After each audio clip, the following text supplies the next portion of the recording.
Hello dear students, RS UP board exam YouTube channel पर आप सबका स्वागत है। तो आज की क्लास में हम लेकर आए हैं कक्षा 12 के सब्जेक्ट रसायन विज्ञान के एक मोस्ट इम्पोर्टेंट टॉपिक जो कि आपका है ठोस अवस्था के कुछ महत्वपूर्ण प्रश्नों को, जो कि आपके बोर्ड एग्ज़ाम 2021 के लिए बहुत ही इम्पोर्टेंट है। यदि आप इस चैप्टर से जितना आज हम आपको बताएंगे पढ़ लेते हैं तो आपके जो चैप्टर है 5 नंबर का वो क्लियर हो जाएंगे। मतलब कि आपका जो चैप्टर है ठोस अवस्था, इससे आपके बोर्ड एग्जाम में 5 नंबर के क्वेश्चन आने हैं। यदि आप लोग इन 15 क्वेश्चंस को, जो कि आज की वीडियो में हम बताने वाले हैं, तैयार कर लेंगे तो आपके 5 नंबर क्लियर हो जाएंगे। तो शुरू करते हैं आज की क्लास। तो आपका सबसे पहला प्रश्न कह रहा है ठोस कठोर क्यों होते हैं। अगर आपके बोर्ड एग्जाम में क्वेश्चन आ जाए कि ठोस जो होते हैं तुम्हारे कठोर क्यों होते हैं, वो मुलायम क्यों नहीं होते हैं, तो आपको इसमें लिखना है ठोस कठोर होते हैं क्योंकि इनके आण्विक कण अत्यंत निविड़ संकुलित होते हैं। इनमें कोई स्थानांतरी गति नहीं होती है, ये केवल अपनी माद स्थिति के चारों ओर कंपन कर सकते हैं। मान लो एक तुम्हारे पास ये ठोस कोई टुकड़ा है और इसमें तुम्हारे जो जो आयन होते हैं या अणु होते हैं, आण्विक कण होते हैं, वो बहुत ही पास पास होते हैं। मतलब इनके बीच में इतनी जगह नहीं होती कि आपस में एक दूसरे में गति कर सकें, केवल क्या होते हैं, कंपन कर सकते हैं। जैसे कि कोई चीज़ वाइब्रेट हो रही हो, इसी प्रकार तुम्हारे ठोस के जो कण होते हैं, आण्विक कण, वो तुम्हारे केवल कंपन कर सकते हैं, ना कि वो स्थानांतरित गति कर सकते हैं। स्थानांतरित मतलब ये है तुम्हारा कि यहाँ पे ये नहीं कि एक तुम्हारा कण यहाँ पे एक ही ये वाला और ये चल के यहाँ पे आ जाए, तो ऐसी गति नहीं होती। ये तुम्हारा जो है अपने इस जगह पे रहते हैं और केवल कंपन कर सकते हैं। तो आपको इतना लिखना है ठोस कठोर क्यों होते हैं। तो आपको इससे समझ में आ गया होगा कि ठोस कठोर क्यों होते हैं, क्योंकि इनके जो आण्विक कण होते हैं अत्यंत पास पास होते हैं और इनमें कोई भी स्थानांतरित गति नहीं होती है, तथा ये केवल अपनी माद स्थिति के चारों ओर क्या कर सकते हैं, कंपन कर सकते हैं। तो ये हो गया आपका प्रश्न नंबर 1। अब देखते हैं प्रश्न नंबर 2। तो आपका प्रश्न नंबर 2 कह रहा है आयनिक ठोस गलित अवस्था में विद्युत चालक होते हैं। मतलब कि जो हमारे जो आयनिक ठोस होते हैं वो गलित अवस्था में विद्युत चालक होते हैं, परंतु ठोस अवस्था में नहीं। मतलब कि जब वो गलित अवस्था में होते हैं तो विद्युत का चालन करते हैं, और जब वो ठोस अवस्था में होते हैं तो विद्युत का चालन नहीं करते हैं। इसका क्या कारण है, आपको इसकी व्याख्या बतानी है। तो देखो इसमें लिखना क्या है, आपको लिखना है गलित अवस्था में आयनिक यौगिक वियोजित होकर मुक्त आयन देते हैं। मतलब कि जब उसको हम गला देते हैं या किसी विलयन में डाल देते हैं तो क्या होता है कि जो तुम्हारे आयनिक यौगिक होते हैं वो क्या होते हैं, वियोजित हो जाते हैं और वे आयन दे देते हैं तथा विद्युत का चालन करने लगते हैं। क्योंकि हमको पता है कि किसी भी विलयन में जो विद्युत धारा का चालन होता है उसके मुक्त इलेक्ट्रॉनों के कारण होता है। तो जब यहाँ पे हमारे पास आयन बन जाएंगे तो तुम्हारा जो है विद्युत का चालन होने लगेगा। और लिखना भी आगे इसमें आपको ठोस अवस्था में आयन गति करने के लिए मुक्त नहीं होते। मतलब जब वो तुम्हारा ठोस अवस्था में है, बिल्कुल बिल्कुल से ठोस है, उसमें कोई भी यानी कि आयन नहीं है। जब ठोस अवस्था में होगा तो उसमें कोई भी आयन नहीं होगा, इसलिए तुम्हारा क्या होता है कि ठोस अवस्था में विद्युत का चालन नहीं करते हैं। बस आपको ये लिखना है कि आयनित ठोस जो होते हैं गलित अवस्था में विद्युत का चालन करते हैं और ठोस अवस्था में नहीं करते हैं। तो इसका मेन तुम्हारा जो कारण है वो है इलेक्ट्रॉनों का मुक्त होना या मुक्त आयन का वियोजित होना। तो उम्मीद करते हैं प्रश्न नंबर 2 भी आपको अच्छी तरह से समझ में आ गया होगा। तो दोस्तों, यदि आप इस वीडियो के PDF फाइल चाहते हैं तो आप हमें टेलीग्राम चैनल पर फॉलो करें, जिसकी लिंक इस वीडियो के डिस्क्रिप्शन बॉक्स में दी गई है। अन्यथा आप हमें व्हाट्सएप मैसेज भी कर सकते हैं। मेरा व्हाट्सएप नंबर आपको इस वीडियो के डिस्क्रिप्शन बॉक्स में मिल जाएगा। तो अब देखते हैं प्रश्न नंबर 3। तो आपका प्रश्न नंबर 3 कह रहा है किस प्रकार के ठोस विद्युत चालक, आघातवर्ध और तन्य होते हैं। मतलब कि वो कौन से ठोस होते हैं जो तुम्हारे विद्युत चालक भी हों, आघातवर्ध हो और तन्य हो। मतलब उनमें तीनों गुण हो, विद्युत चालकता गुण भी हो, आघातवर्धता का गुण हो और तन्यता का गुण हो। तो तुम्हारे होते हैं धात्विक ठोस। ये आपका क्वेश्चन 2020 के बोर्ड एग्जाम में पूछा हुआ प्रश्न है। तो आपको इसमें सीधा से लिख देना है उस ठोस का जो नाम है वो है धात्विक ठोस, क्योंकि धात्विक ठोस ही एक ऐसा ठोस होता है जिसमें विद्युत चालकता गुण होता है, आघातवर्धनता गुण होता है और तन्यता का गुण होता है। तो अब देखते हैं प्रश्न नंबर 4। तो आपका प्रश्न नंबर 4 कह रहा है अक्रिस्टलीय पद को परिभाषित कीजिए। मतलब कि जो तुम्हारा अक्रिस्टलीय पद है ये शब्द, इसका मतलब क्या होता है। अक्रिस्टलीय ठोसों के कुछ उदाहरण दीजिए, और अक्रिस्टलीय जो ठोस होते हैं उनके कुछ आपको उदाहरण भी देना, मतलब उदाहरण देकर आपको समझाना है। तो देखते हैं जरा इसकी परिभाषा क्या है। तो लिखा है वे ठोस जिनका निश्चित ज्यामितीय आकार या विन्यास नहीं होता है। मतलब कि ऐसे ठोस जिनके पास में कोई उनकी ज्योमेट्रिकल जो शेप और साइज है वो नहीं होता है, अर्थात इनके अवयवीकरण निश्चित क्रम में व्यवस्थित नहीं होते। मतलब कि तुम्हारा मान लो कि कोई ठोस है तो इसमें जो तुम्हारा इसका कोई भी निश्चित क्रम नहीं, मान लो पता नहीं कैसा हो, तो इसका कोई भी निश्चित क्रम नहीं है, और इसमें जो ठोस के तुम्हारे जो अवयवीकरण है उनका भी कोई भी क्रम नहीं है कि कैसे होगी, क्रम से नहीं हो सकते। मान लो एक यहाँ है तो एक यहाँ होगा। मतलब कि ऐसे ठोस इनका ज्यामितीय आकार विन्यास नहीं होता है, अर्थात इनके अवयवीकरण निश्चित क्रम में व्यवस्थित नहीं होते हैं, अक्रिस्टलीय ठोस कहलाते हैं। तो ये हो गई आपकी अक्रिस्टलीय ठोस की परिभाषा। इसको इंग्लिश में बोलते हैं एमाफॉर्पस सॉलिड। तो आपको ये भी ध्यान रखना है क्योंकि कभी कभी क्वेश्चन इंग्लिश में पूछ लिया जाता है कि, तो इसी में आपको आगे लिखना है कि इनका कोई गलनांक, निश्चित गलनांक नहीं होता। मतलब जो इनका गलनांक होता है वो कोई एक निश्चित गलनांक नहीं होता है। मतलब इनका गलनांक जो होता है भिन्न भिन्न होता है, तथा ये समदैशिक होते हैं, मतलब कि आइसोट्रॉपिक होते हैं। मतलब कि इनके जो गुण हैं वो सभी दिशाओं में होते हैं। एक दिशा में इनका कोई नहीं कि यानी कि कोई भी चाल, जैसे है कि एक दिशा में हम जा रहे हैं तो वही चाल हो जाएगी, इसलिए यहाँ पे लिखा समदैशिक, मतलब कि भिन्न भिन्न जो इनकी प्रकृति होती है वो समदैशिक होती है। अब उदाहरण कह रहा था क्वेश्चन में कहने के लिए, तो उदाहरण तुम्हारा हो जाएगा प्लास्टिक हो गया, कांच हो गया। तो ये सब तुम्हारे आते हैं अक्रिस्टलीय ठोस के अंतर्गत। तो उम्मीद करते हैं ये क्वेश्चन भी आपको अच्छी तरह से समझ में आ गया होगा। तो अब देखते हैं नेक्स्ट प्रश्न।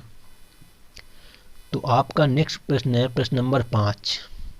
तो क्वेश्चन कह रहा है क्रिस्टलीय ठोस क्या है। तो दोस्तों अभी आपने देखा अक्रिस्टलीय ठोस क्या होते हैं और उसका उदाहरण देखा।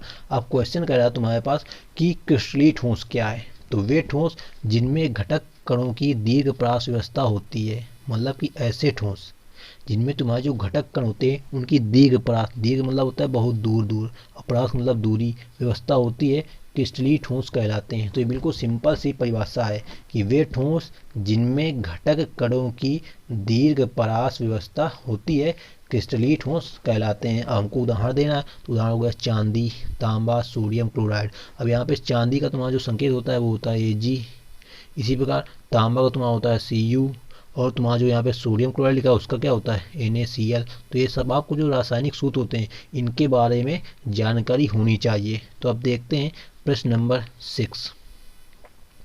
तो आपका प्रश्न नंबर 6 कह रहा है अक्रिस्टलीय ठोस को परिभाषित कीजिए। तो दोस्तों अभी हमने आपको प्रश्न नंबर 4 में बताया इसकी परिभाषा। तो देखो ये छोटी सी परिभाषा है तो 1 नंबर में पूछी जा सकती है। अगर जैसा क्वेश्चन नंबर 4 था तो आपका 2 नंबर में पूछा जा सकता है। तो आपको नंबर के हिसाब से परिभाषा लिखनी होती है। तो इसमें आपको लिखना है एक ठोस अक्रिस्टलीय कहलाता है। मतलब कि एक जो ठोस तुम्हारा कोई होगा वो अक्रिस्टलीय कब होगा, जब इसके अवयवीकरणों की लघुपरास व्यवस्था होती है। अब देखो इसके पहले वाले क्वेश्चन में क्या था कि यहाँ पे तुम्हारी जो कणों की व्यवस्था थी वो दीर्घपरास व्यवस्था थी। क्यों थी, क्योंकि तुम्हारे क्रिस्टलीय ठोस थे। और अक्रिस्टलीय में तुम्हारा हो गया कि अक्रिस्टलीय ठोस वे ठोस होते हैं जिनमें अवयवीकरण जो होते हैं तुम्हारे लघुपरास व्यवस्था होती है। इतना अंतर है। इसमें एग्जाम्पल के लिए हम लिख दें कांच, लिख दें कांच, रबड़, ये सब तुम्हारे होते हैं अक्रिस्टलीय ठोस, क्योंकि इनमें जो घटक कणों की स्थिति होती है वो बहुत ही सूक्ष्म होती है, मतलब लघुपरास व्यवस्था होती है। तो इस प्रकार आपका प्रश्न नंबर जो 6 है वो भी कंप्लीट हो जाता है। तो अब देखते हैं प्रश्न नंबर अगला।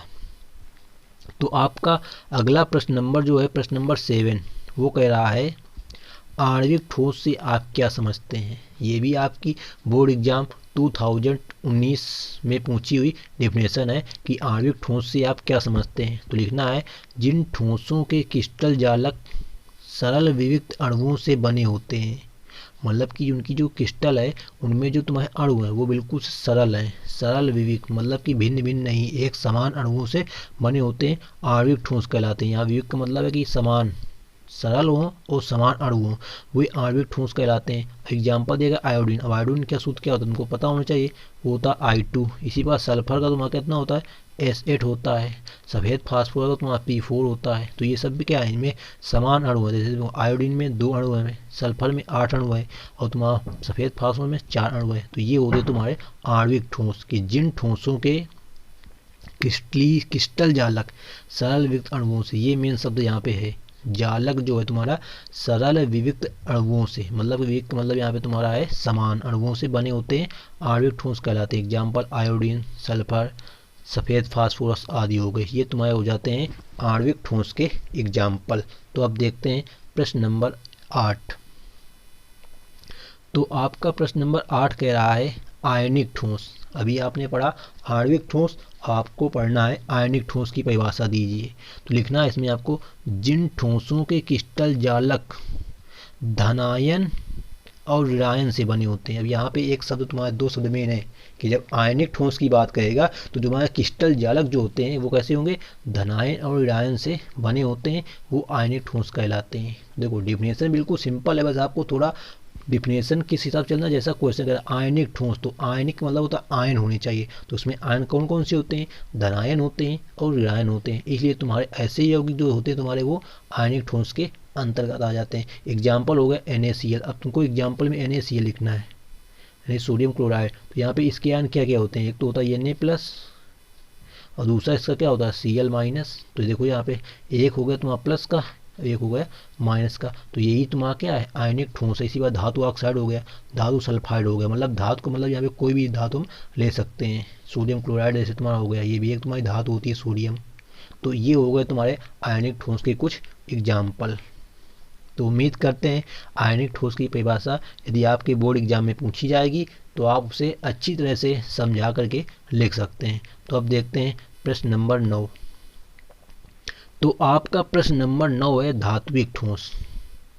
तो अभी आपने 2 प्रकार के ठोस पढ़ लिए, आणविक ठोस, आयनिक ठोस। अब अगला है तुम्हारा धात्विक ठोस। ये आपके सभी क्रिस्टलीय ठोसों के प्रकार हैं, क्रिस्टलीय ठोसों के प्रकार हैं। तो धात्विक ठोस से पता चलता है धातु, क्योंकि यहाँ पे धात्विक शब्द आ रहा है। तो धात्विक ठोस तो लिख रहा है वे ठोस धातुओं के गुण प्रकट करते हैं, धात्विक ठोस कहलाते हैं। मतलब कि जो ठोस तुम्हारे धातुओं के गुण, मतलब कि जिनमें धातु के गुण होते हैं। धातु में तुम्हारा क्या होता है, चुंबक का गुण होता है, आघातवर्धनीयता होता है, तन्यता होता है। तो ऐसे जो ठोस होते हैं वो तुम्हारे किस में आते हैं, धात्विक ठोस के अंतर्गत आते हैं। ये तुम्हारा सोना हो गया, चांदी हो गया, तांबा हो गया, ये तुम्हारा क्या है सभी धात्विक ठोस के अंतर्गत आएंगे। तो अब देखते हैं प्रश्न नंबर 10। तो आपका प्रश्न नंबर 10 कह रहा है सहसंयोजक ठोस से आप क्या समझते हैं। यहाँ पे सहसंयोजक की बात आ गई, कोवैलेंसी बॉन्ड यानी कोवैलेंसी सॉलिड। तो लग रहा है जिन ठोसों के क्रिस्टल जालक परमाणुओं से बने होते हैं, मतलब कि तुम्हारे जो जालक हैं वो परमाणुओं से बने हों। सहसंयोजक की बात हो रही है। तो सहसंयोजक में तुम्हारे जो ठोसों के क्रिस्टल होते हैं वो जालक परमाणुओं से बने होते हैं, मतलब परमाणु मेन शब्द यहाँ पे है। वे सहसंयोजक ठोस कहलाते हैं। उदाहरण हीरा हो गया, जैसे तुम्हारा ग्रेफाइट हो गया, सिलिका हो गया आदि तुम्हारे जो होते हैं वो सहसंयोजक ठोस होते हैं, क्योंकि इनमें क्या होता है कि इन ठोसों के जो क्रिस्टल जालक होते हैं वो परमाणुओं से ही बने होते हैं और किसी के अंतर्गत नहीं आते। मतलब ना आयन से बने होते हैं ना धातु से बने होते हैं, ये केवल परमाणुओं से मिलकर बने होते हैं। तो दोस्तों ये थी आपके कुछ इम्पोर्टेंट प्रश्न। अब देखते हैं जो कि आपके चैप्टर नंबर 1 से संबंधित कुछ न्यूमेरिकली पार्ट है, क्योंकि आपके बोर्ड एग्जाम में न्यूमेरिकल चैप्टर 1 से पूछे जाते हैं। तो आपका प्रश्न नंबर 11 है जो कि आपका एक न्यूमेरिकल है, मतलब आंकी प्रश्न। कह रहा है 58.5 ग्राम NaCl में इकाई सेलों की संख्या ज्ञात कीजिए। ये आपका 2020 के बोर्ड एग्जाम में पूछा हुआ क्वेश्चन है, 1 नंबर का, जो कि आपका चौथे सेट में पूछा गया था। 1 नंबर क्वेश्चन आया था कि 58.5 ग्राम NaCl में इकाई सेलों की संख्या ज्ञात कीजिए। तो सबसे पहले आपको पता होना चाहिए जो यहाँ पे NaCl लिखा है इसकी प्रकृति कैसी होती है, मतलब ये किस संरचना में आता है, सरल घनीय तंत्र में आता है कि अंतः घनीय तंत्र में आता है कि एफसीसी मतलब फलक केंद्रित घनीय तंत्र में आता है। तो तुम्हारा जो NaCl होता है ये एफसीसी के अंतर्गत आता है, मतलब फलक केंद्रित घनीय तंत्र में। तो एफसीसी के लिए जो तुम्हारा जेड का मान होता है वो कितना होता है आपको ये भी पता होना चाहिए। तो जेड का मान उसके लिए होता है 4। तो बस आपको इसी पर इसका हल करना है। तो देखते हैं इसका सॉल्यूशन जरा।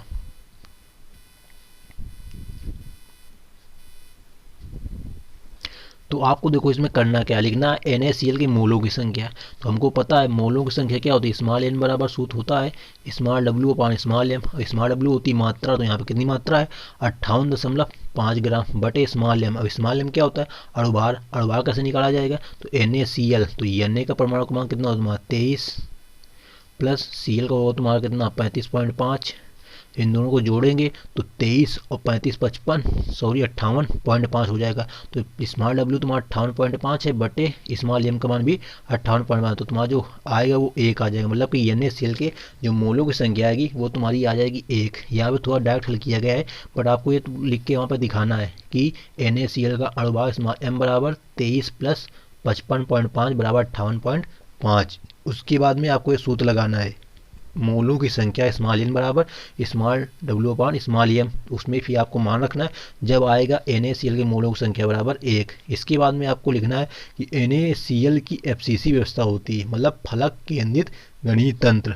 इसमें एक इकाई सेल में 4Na प्लस तथा 4NaCl माइनस होते हैं, क्योंकि तुम्हारा इसमें जेड का मान 4 आएगा एफसीसी के लिए, इसलिए 4 Na प्लस होंगे और 4 Cl माइनस होते हैं। अतः या इसलिए इकाई सेलों की संख्या बराबर एक इकाई सेल में होती है तुम्हारी संख्या 6.023 गुणित 10 की घात 23 होती है। यहाँ पे 4 इकाई सेल हो जाएंगे तो 4 का भाग दे देना है। तो जब 4 का भाग दे देंगे तो तुम्हारा आएगा 1.506 गुणित 10 की पावर 23। तो ये हो जाता है तुम्हारा क्वेश्चन नंबर 11 का आंसर। तो उम्मीद करते हैं यदि आपके बोर्ड एग्जाम में अब इस प्रकार के क्वेश्चन आएंगे तो आप उन्हें बड़ी सरलता से हल कर लेंगे। बस आपको ध्यान क्या रखना है कि एक मोल में इकाई की संख्या कितनी होती है, वो होती तुम्हारी 6.023 गुणित 10 की घात 23।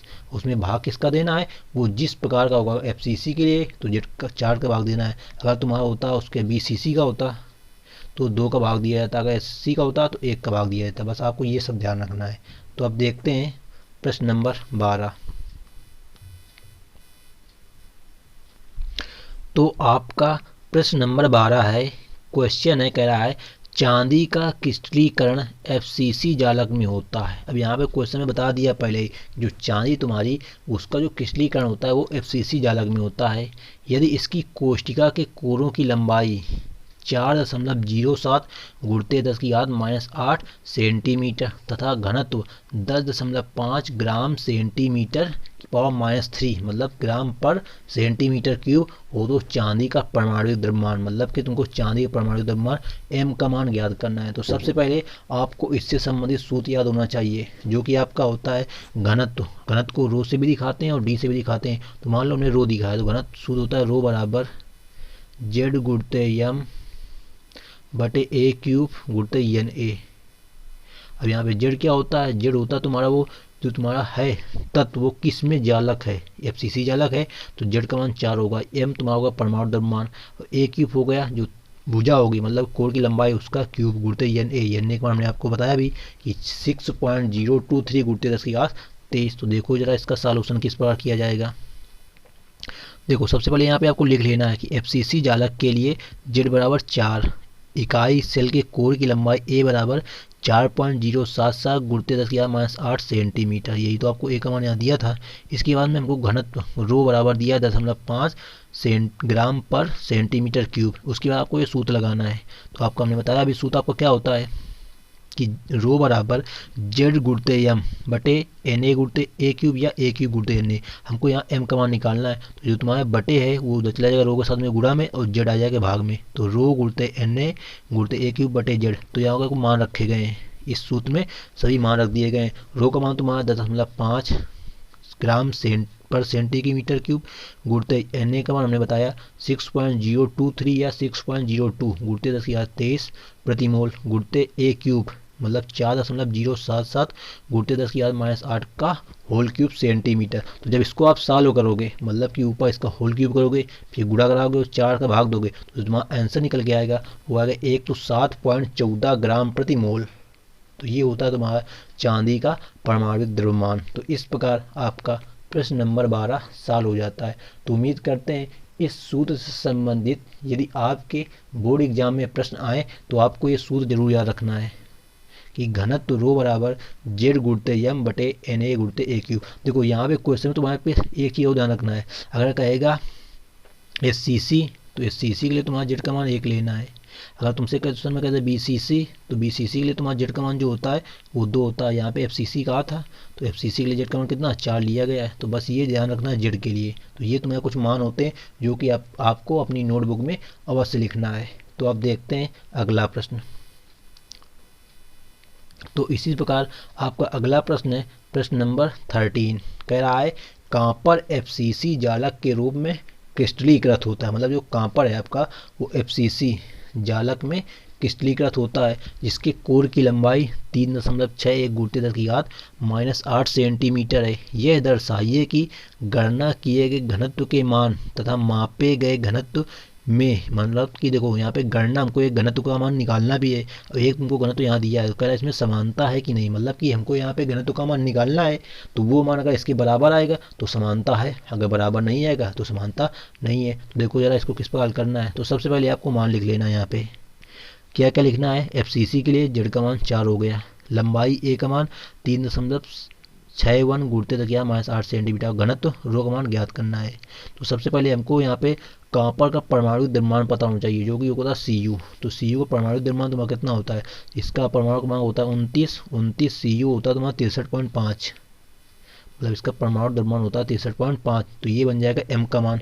29 तुम्हारा होता है परमाणु क्रमांक, हमको परमाणु क्रमांक से मतलब नहीं होता, हमको मतलब होता है परमाणु द्रव्यमान से जो कि है 63.5। तो यहाँ को लिख लिया गया है, ये लिखा है तुम्हारा m बराबर 63.5। अब इसको हल करना है, वो क्वेश्चन सम्मान रख करके रखना है रो बराबर जेड गुणते एम बटे एन ए गुणते ए क्यू। तो जेड का मान 4 गुणते एम का मान 63.5 गुणते 5 मोल इनवर्स बटे एन ए का मान तुम्हारा 6.02 गुणते 10⁻23 मोल इनवर्स गुणते ए क्यूब, ए का मान है 3.61 गुणते 10⁻⁸ का होल क्यूब। जब आप इसको हल करोगे मतलब कि यहाँ पे होल क्यूब इसका निकालोगे फिर इसका गुणा कराओगे फिर इसमें क्या करोगे भाग दोगे, जब इसका हल करोगे यानी कि पूरा डिटेल में हल करोगे तो इसका जो आंसर आएगा वो आएगा 8.97 ग्राम पर सेंटीमीटर क्यूब। तो देखो हमको जो क्वेश्चन में मान दिया था वो था 8.92 ग्राम पर सेंटीमीटर क्यूब, जो आया हल करने से वो आया 8.97, मतलब कि लगभग तुम्हारे मान कैसे हैं समान है। तो यहाँ पे देखो लिखा गया था घनत्व का गणनात्मक मान 8.97 ग्राम पर सेंटीमीटर क्यूब तथा मापे गए घनत्व का मान 8.92 ग्राम पर सेंटीमीटर, लगभग क्या है समान है। तो इस प्रकार आपके क्वेश्चन बोर्ड एग्जाम में पूछे जाते हैं। तो आपको बस ये सूत्र जरूर याद रखना है। तो अब देखते हैं नेक्स्ट प्रश्न। तो आपका नेक्स्ट प्रश्न भी इसी प्रकार है। अब क्वेश्चन में यहाँ पे कहा गया है चांदी घनी संवृत संकुलन CCP जालक बनाती है। देखो यहाँ पे CCP जो होता है तुम्हारा और इसी बराबर हम बोलते हैं FCC, मतलब CCP और FCC मतलब एक ही होता है। तो यहाँ भी तुम्हारा जेड का मान 4 बन जाएगा। इसके क्रिस्टल की एक्स किरण जांच से ज्ञात हुआ है कि इसके इकाई सेल की लंबाई, देखो जब कहे इकाई सेल की लंबाई तो हमेशा ए का मान होता है। तो 408.6 PM, अब यहाँ पे PM दिया मतलब पिकोमीटर, तो हमको यहाँ पे हमेशा सेंटीमीटर बनाना पड़ता है। तो देखो यहाँ पे पिकोमीटर का मतलब होता है कितना है, तो पिकोमीटर मतलब होता है 10⁻⁻10 सेंटीमीटर। तो वो सेंटीमीटर बनाना है तो इसमें इतने का गुणा करना पड़ेगा। तो चांदी के घनत्व की गणना कीजिए। चांदी का परमाणु द्रव्यमान दिया है 107.9। तो आपको बस क्वेश्चन में क्या है सूत्र लगाना है और सूत्र में मान रख देना है, बस हमारा क्वेश्चन क्या है हल होकर आ जाएगा। तो देखो इसका जरा सॉल्यूशन। देखो यहाँ पे सबसे पहले आपको लिखना क्या है, जेड बराबर 4 हो गया, CCP है, ए का मान 408.6 PM, रो का मान ज्ञात करना है, एम का मान इतना है और एन ए का मान इतना है। तो देखो सबसे पहले यहाँ पे आपको किया क्या गया है, क्योंकि यहाँ पे चेंज नहीं किया गया, पिकोमीटर को पिकोमीटर में ही चेंज नहीं किया गया है। देखो यहाँ पे क्या किया है, जेड का मान 4 गुणते 107.9 किसका मान है एम का मान बटे ए क्यूब का मान है 408.6 जो कि आपको क्वेश्चन में ऊपर दिया था या ये दिया है। सॉरी वैसे यहाँ पे गलत कर दिया मान को, क्योंकि यहाँ पे 107.9 है। सॉरी ये तो एम का मान है, एम का मान तो सही लिखा है, ये सही लिखा तुम्हारा। ए का मान 408.6 का होल क्यूब गुणते 6.02 2 3 गुणते 10⁻13। देखो ये कहाँ से आया, आपको ध्यान देना है यहाँ पे कि ये जो तुम्हारे यहाँ पे 10⁻30 है, ये कहाँ से आया, तो ये वहीं से आया जो हमने आपको बताया कि एक जो पिकोमीटर में तुम्हारा मान होगा वो कितना होगा, 10⁻−10 होगा। तो वही 10⁻³ का होल क्यूब करेंगे तो 10×3 = 30, मतलब 10⁻−30 आ जाएगा। तो इसमें मान तुम्हारा अलग किया जाएगा। वैसे इस मान को तुम्हारा इसके साथ में लिखना चाहिए था, तो जब अच्छा दिखता। तो इसको आप हल करेंगे जब, मतलब कि आप जिसको हल करेंगे क्वेश्चन को, तो आपको देखो आंसर किस प्रकार आएगा। ऊपर गुणा करा दिया गया तो 431.6 बटे यहाँ पे इसका क्यूब गुणते ये मान करोगे, यहाँ पे घाते देखो 30 और माइनस के 30 और प्लस के 23 हैं, तो हमारे 7 बचेंगे। जब इसको आप हल करोगे यानी इसका क्यूब निकाल लोगे, इसमें गुणा करा दोगे, भाग दोगे, तो हमारा जो आंसर आएगा वो आएगा 431.6 बटे 41.087। तो इसका जब आप भाग दोगे तो आंसर आएगा 10.504 ग्राम पर सेंटीमीटर क्यूब। तो ये हो जाता है तुम्हारा घनत्व का मान। तो उम्मीद करते हैं यदि बोर्ड एग्जाम में इस प्रकार के क्वेश्चन आएंगे तो आप लोग उन क्वेश्चनों को बड़ी सरलता से सॉल्व कर लेंगे। बस आपको यहाँ पे सूत्र याद रखना है और सूत्र से संबंधित जो मान है वो आपको ध्यान रखना है। जो मान आपको जो ए का मान होगा हमेशा, यानी कि कोर की लंबाई, वो हमेशा सेंटीमीटर में बनानी होती है, बस ये ध्यान रखना आप। तो अब देखते हैं अंतिम प्रश्न, प्रश्न नंबर 15, जो कि काफ़ी बार बोर्ड एग्जाम में लॉन्ग क्वेश्चन में पूछा गया है। तो क्वेश्चन कह रहा है निम्नलिखित के लिए धातु के क्रिस्टल में संकुलन क्षमता की गणना कीजिए। संकुलन क्षमता तुम्हारा होता है SF। तो इसका मान आपको गणना करना, मतलब कि इसको केवल मान नहीं होता ना, गणना करके बताना है इसको, मतलब इसका आपको मिलाकर डेरिवेशन के तरीके। तो सबसे पहला है आपका सरल घनी तंत्र, दूसरा है अंतः केंद्रित घनी, तीसरा है फलक केंद्रित घनी। तो देखते हैं जरा एक एक करके। तो सबसे पहला है आपका है सरल घनी जालक में संकुलन। तो आप लोग इसका चित्र भी जरा देख लें ध्यान से। ये आपका इसका चित्र बनता है, इस प्रकार आपका इसका चित्र बनता है। तो सबसे पहले इसकी आपको हम थ्योरी बताते हैं। तो यहाँ पे आपको लिखना क्या, देखो जरा, कि सरल घनी जालक में परमाणु केवल घन के कोनों पर उपस्थित होते हैं। मतलब कि तुम्हारा जो परमाणु होते हैं, अब परमाणु के अंदर तुम्हारा आयन भी हो सकता है, अणु भी हो सकता है, मतलब कोई भी हो सकता है, वो तुम्हारे केवल घन के कोनों पर उपस्थित होते हैं। घन के कोनों पर, तो घन के किनारों मतलब कोरों पर कण एक दूसरे के संपर्क में होते हैं। और तुम्हारे जब कोनों पर होंगे घन के, तो तुम्हारे एक दूसरे के संपर्क में होंगे। चित्र 6, तो आपने आपको चित्र दिखाया आपको। इसलिए घन के कोर अथवा भुजा की लंबाई a, मतलब अगर तुम्हारे घन के जो भुजा है या उसकी कोर है उसकी लंबाई अगर a है, तो प्रत्येक कण का अर्धव्यास r निम्नलिखित प्रकार से संबंधित होता है। तो देखते हैं किस प्रकार संबंधित होगा। देखो यहाँ पे दिखाया गया है। अब तुम्हारा एक प्रकार का यहाँ पे घन बना है,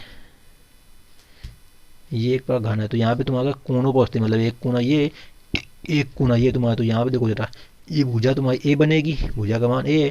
तो यहाँ पे इसकी त्रिज्या अगर r है, इसकी त्रिज्या, तो इसका व्यास 2r, इसका व्यास 2r, मतलब 4r। मतलब 4r तो होगा, बट तुम्हारा क्या होगा, देखो यहाँ पे चित्र में ये आधा ये और आधा ये तुम्हारा होगा a का मान। तो इधर तन तुम्हारा r, इधर प्लस, मतलब 2r का मान a के बराबर होगा, मतलब 2r बराबर a होगा। यही तुमसे कहा गया क्वेश्चन। देखो जरा यहाँ पे a बराबर 2r कैसे आया, आप चित्र में एक बार और समझ सकते हैं, क्योंकि यहाँ पे देखो ऐसी भुजा बनेगी, ये तुम्हारी अगर ये भुजा बनेगी ये इतनी, तो ये a का मान भी है और ये तुम्हारा r + r 2r हो जाएगा। तो इसीलिए तुम्हारा यहाँ पे आएगा a बराबर 2r। अब हमको यहाँ पे संकुलन गुणांक मतलब SF का मान निकालना है। तो सबसे पहले तुम्हारा जो घन है उसका तुमको भुजा पता होना चाहिए। तो भुजा का मान हमने पता कर लिया है, कितना है, a बराबर 2r है। तो इसका आयतन निकालना पड़ेगा। तो लिखना है घनी एकक कोष्टिका का आयतन a क्यूब, मतलब घन का आयतन भुजा क्यूब होता है, तो भुजा क्यूब 2r का होल क्यूब कितना आएगा, 8r क्यूब आ जाएगा। अब हमको पता है कि सरल घनी कोष्टिका है, सरल घनी कोष्टिका के लिए केवल एक परमाणु होता है, मतलब जो z का मान होता है कितना होता है, एक होता है। तो यहाँ पे तुम्हारा होगा पूरे घन का आयतन, मतलब कि एक परमाणु का आयतन बटे घनी का कोष्टिका का आयतन। देखो यहाँ पे ये लिखा गया है, अतः संकुलन क्षमता बराबर एक परमाणु का आयतन बटे घनी एकक कोष्टिका का आयतन गुणित 100। क्योंकि तुम्हारा जो SF होता है संकुलन गुणांक हमेशा परसेंटेज में निकाला जाता है, इसलिए यहाँ पे 100 का गुणा कर दिया गया है। तो यहाँ पे देखो एक परमाणु का आयतन क्या होगा, यानी पूरे परमाणु का आयतन, जो तुम्हारा पूरा परमाणु होगा तुम्हारा गोला के रूप में 4/3 πr क्यूब, क्योंकि त्रिज्या r है। देखो जरा चित्र में एक बार फिर से, ये तुम्हारा जो परमाणु है, ये पूरा परमाणु, ये इसका आयतन क्या होगा 4/3 πr क्यूब, त्रिज्या r है और 4/3 पाई कांस्टेंट है। तो ये तुम्हारा पूरा अब बटे रहेगा एक का, एक इकाई इसलिए कितना होता है, तो वही यहाँ किया गया है। तो 4/3 पाई आर क्यूब बटे 8 r क्यूब। 8 कहाँ से आया, क्योंकि हम लोग पता है ए का मान 2r निकला था, इसका आयतन निकालेंगे तो 2 का घन 8 और r क्यूब दिया, तो 8 क्यूब से r क्यूब तुम्हारा देखो कट जाएगा, तो ये तुम्हारा कितना आएगा, 4 से कटेगा 8 2 बार और 3 दूनी 6, मतलब पाई/6 गुणते 100 इतना निकल के आएगा। पाई का मान 22/7 होता है गुणते 6।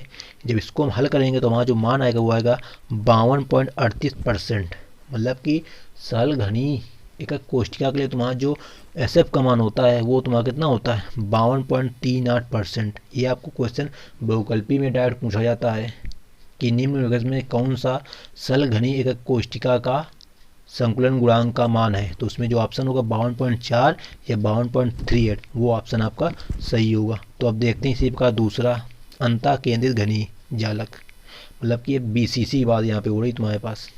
तो हमको पता है BCC के लिए जेड का मान कितना होता है, बस आपको यही पता करना है यहाँ पे। तो इसमें लिखना है आपको, संलग्न चित्र से यह स्पष्ट है कि केंद्र पर स्थित परमाणु विकर्ण पर व्यवस्थित अन्य दो परमाणुओं के संपर्क में रहता है। देखो जरा इसका चित्र क्या है, ये इसका चित्र है। इसमें कह रहा है संलग्न, ये जो संलग्न किनारे बीच में जो संपर्क रहते हैं इनके क्या, तो संपर्क में रहते हैं आपस में परमाणु, तो यही यहाँ पे तुमको बताया गया है। तो लिखना है यहाँ पे, ये जो C है ये विकर्ण है, मतलब घन का विकर्ण क्या होता है, √3 होता है, तो √3 विकर्ण हो गया। अब यहाँ पे देखो ध्यान से देखना है, तो 2r इसका हो गया, भुजा से भुजा हमको मिलानी है यहाँ पे, तो 2r तो ये हो गई दूरी, r ये हो गई 3r और r इधर हो जाएगी 4r, मतलब कि तुम्हारी 4r हो गई पूरी दूरी हो गई बीच की, तो वही उसके बराबर करना लिखना है। विकर्ण 4r की लंबाई √3a के बराबर है। जैसे आपको ऊपर वाले में क्या था, 2r बराबर a था, क्योंकि वहाँ पे तुम्हारा क्या था, दोनों कोने पर उपस्थित है। यहाँ पे क्या है, विकर्ण पर के मध्य पर स्थित है, क्योंकि आगे लिखना है जहाँ r गोले का अर्धव्यास है, क्योंकि विकर्ण पर उपस्थित तीनों गोल एक दूसरे के संपर्क में, देखो जरा ये तीनों गोलों को देखो ध्यान से, ये वाले तीनों आपस में संपर्क में है, अतः √3a बराबर 4r। जैसे उसमें क्या था तुम्हारा साल में a बराबर तुम्हारा था 2r, इसी बार इसमें क्या होगा √3a बराबर 4r। तो इस पर भी आपको कभी कभी सीधे क्वेश्चन बनता है कि BCC के लिए तुम्हारे पास कहो a का मान दे दे, कुछ भी दे देगा, कहेगा r का मान बताओ, तो आपको ये समीकरण याद होना चाहिए कि √3a बराबर 4r होता है BCC के लिए। तो अब देखते हैं इसका मान जरा किस प्रकार आएगा, मतलब SF का मान कैसे निकालना है। तो यहाँ भी आपको लिखना है कोई परमाणु संख्या कितनी होगी, जेड का मान 2 होगा यहाँ पे। तो देखो यहाँ पे 2 होगा तो इसका आयतन कितना होगा, 2 गुणित 4/3 पाई आर क्यूब होगा, क्योंकि यहाँ पे जेड का मान तुम्हारा 2 होता है तो 2 को गुणा करना पड़ेगा। ऊपर क्या था 1 था, तो 1 का गुणा कराओ या ना कराओ कोई फर्क पड़ने वाला नहीं था। तो यहाँ पे लिखना घन का आयतन क्या होगा, a क्यूब 4/√3 r क्यूब के बराबर होगा, क्योंकि तुम्हारा देखो यहाँ पे ऊपर a का मान तुम्हारा यहाँ पे कितना है, हमको यहाँ से a का मान चाहिए, तो a का मान निकालने क्या करेंगे 4r/√3 आएगा। अब इसका आयतन चाहिए तो क्यूब कर देंगे दोनों पक्षों का, वही यहाँ पे तुम्हारा किया गया है। तो देखो यहाँ पे के बराबर होगा a क्यूब बराबर 4/√3 r का होल क्यूब। अब लिखना है तुमको संकुलन क्षमता, यानी कि SF बराबर एकक कोष्ठिका में दो गोलों द्वारा द्रव्यपित आयतन बटे एकक कोष्ठिका का कुल आयतन गुणते 100। तो यहाँ पे लिखना है 2 गुणते 4/3 पाई आर क्यूब बटे 4/√3 r का होल क्यूब। तो देखो यहाँ पे क्या आएगा, 2 गुणित 4 8 होगा बटे 3 पाई आर क्यूब बटे यहाँ पे 4 घन 64 और 3 का घन होगा 3√3 r क्यूब। r क्यूब से r क्यूब तुम्हारा कट जाएगा यहाँ पे। जब इसको हल करेंगे तो क्या आएगा 8 गुणित 3√3 बटे 3 गुणित 64, क्योंकि बाहर बाहर गुणा हुआ अंदर अंदर वाला गुणा तुम्हारा हुआ है। तो इस पर जब हल करते हैं तो आएगा यहाँ से देखो 3 से 3 भी कट जाएगा, मतलब इसको हम पूरा सॉल्व करेंगे तो वहाँ जो संकुलन गुणांक SF का मान आएगा वो तुम्हारा 68%। मतलब तो जो तुम्हारा BCC के लिए होता है SF का मान वो होता है तुम्हारा 68%। तो इस पर भी आपको बहुकल्पी क्वेश्चन बन सकता है कि BCC के लिए संकुलन क्षमता का मान कितना होता है, तो आपको ऑप्शन में दिया होगा 68%, तो वही आपका ऑप्शन सही हो जाएगा। तो अब देख लेते हैं आज की वीडियो का अंतिम टॉपिक, जो कि आपका है फलक केंद्रित घनी जालक में संकुलन क्षमता, मतलब FCC की बात यहाँ पे तुम्हारे पर लेकर रहा है। तो देखते हैं इसका, देखो ये FCC के लिए जो विकर्ण होता है तुम्हारा √2a होता है।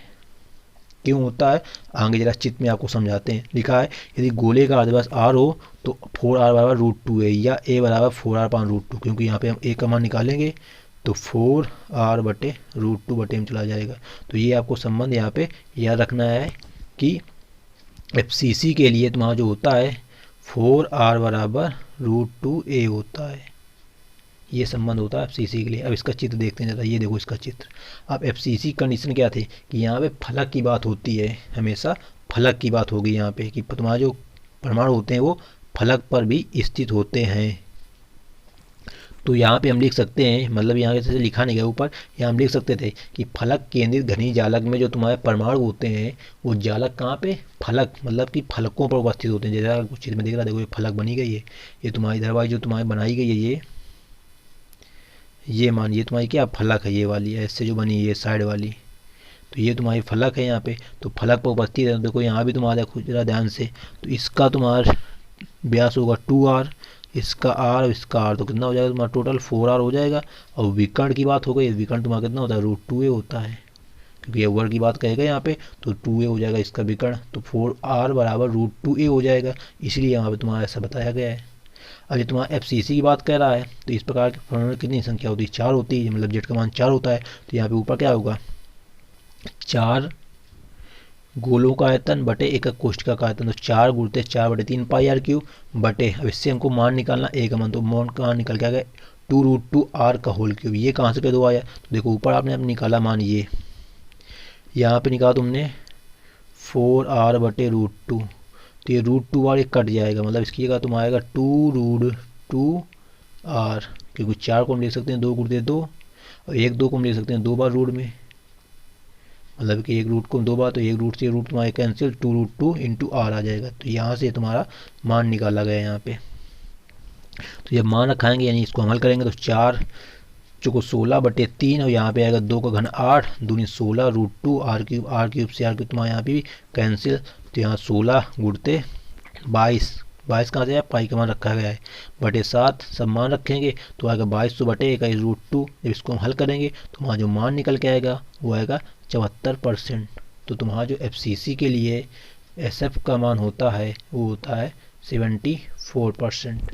तो इस प्रकार दोस्तों आपका जो चैप्टर नंबर 1 है सॉलिड स्टेट ठोस अवस्था वो कंप्लीट हो जाता है। यदि आप लोग इतना टॉपिक को अपने नोटबुक में नोट कर लेते हैं और बोर्ड एग्ज़ाम के समय तक इसको रिवीजन करते रहेंगे, तो उम्मीद करते हैं आपको बोर्ड एग्ज़ाम में इस चैप्टर से और भी कोई ऐसा टॉपिक नहीं है जो आपसे पूछ लिया जाए, क्योंकि आपके जो विद्युतीय और चुंबकीय गुण हैं वो कोरोना की वजह से हटा दिए गए हैं, इसलिए वो आपको पढ़ने नहीं यहाँ पे। तो बस इतना ही आपको पढ़ लेना है और आपके एग्ज़ाम में अच्छे मार्क इस चैप्टर से आ जाएंगे। तो thanks for watching this video, मिलते हैं नेक्स्ट वीडियो में, जब तक के लिए जय हिंद, जय भारत, वंदे मातरम।